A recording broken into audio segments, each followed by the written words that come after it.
play as a bunch of African American males, and your goal is to get $100,000 and move out of the hood.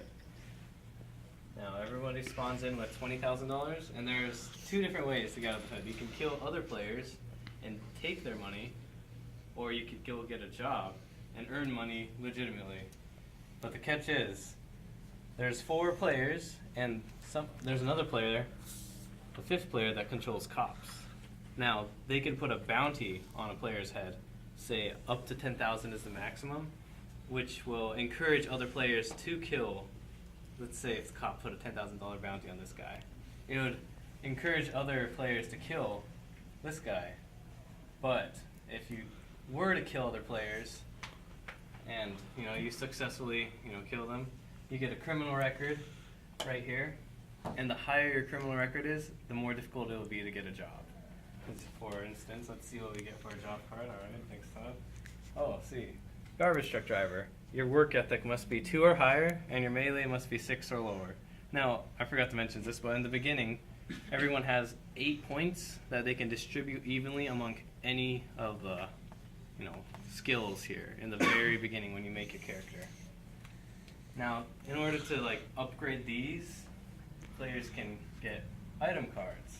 Oh, you got a rifle, +1 on guns, but you have to pay $2,000. No, but you start off with 20,000, so you're pretty good in the beginning. But for we had difficulty with some people. They couldn't get jobs because they just put all their skills into combat the whole time. So we added a welfare mechanic where in the beginning of your turn you get $500, just like that. It's good. Is there anything else you'd like to mention? The combat. Oh yeah, that's right. When 2 players enter combat, they each draw one of these combat cards. It tells them how many dice to roll. I happen to have some dice. Oh, good. Yeah. Okay. They roll the dice, they add it to one of their fighting skill stats, and then whoever has the higher stat total wins and Yes. takes half of the other player's money. So If it's a tie, both players roll 1 less dice than they did before, and they roll again until one person wins. this can be like an example sheet of how the combat skills in some players might look. Now, there's an advantage to what you attack with. We just did it like this. It may not make sense, but this is just how it is. Hand to hand, trumps guns, guns trumps melee, melee trumps hand to hand. Where you get like a little bonus, I think it was like another dice roll or something. Some sort of bonus that. So some players might want to stack up just on guns, but then if some other player has a little bit of everything, they still probably have the opportunity to beat you.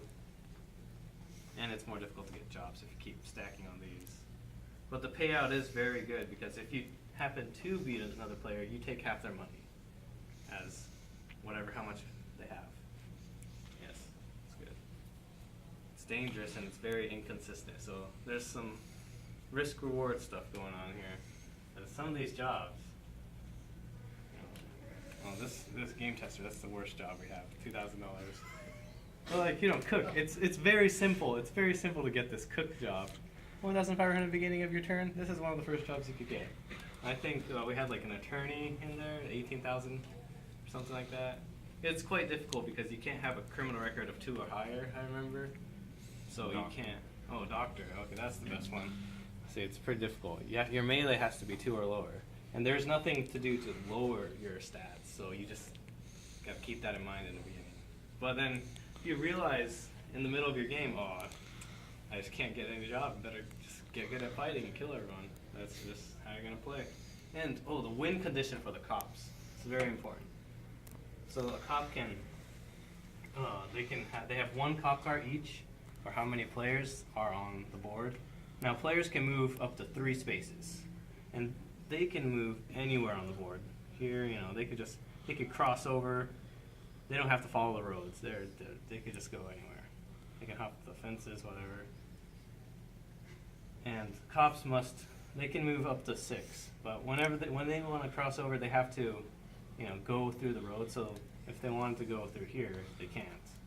But the thing with cops is, at the beginning of their turn, they can either turn a square or they can move one. They can move one. So however, it's like, think of it as like there's like some police blockades going on here, and they just kind of moved it over in the city. Just stuff like that. And they could kill other players, but when they kill other players, it's a point for them, and they have to get 5 points to win. Cops have to get 5 points to win. Every 2 kills they do is a point for them, and if a player with a bounty on them dies from another player, that's a point for them. So they could either get other players to kill 5 people for them, or they could kill 10 and they win.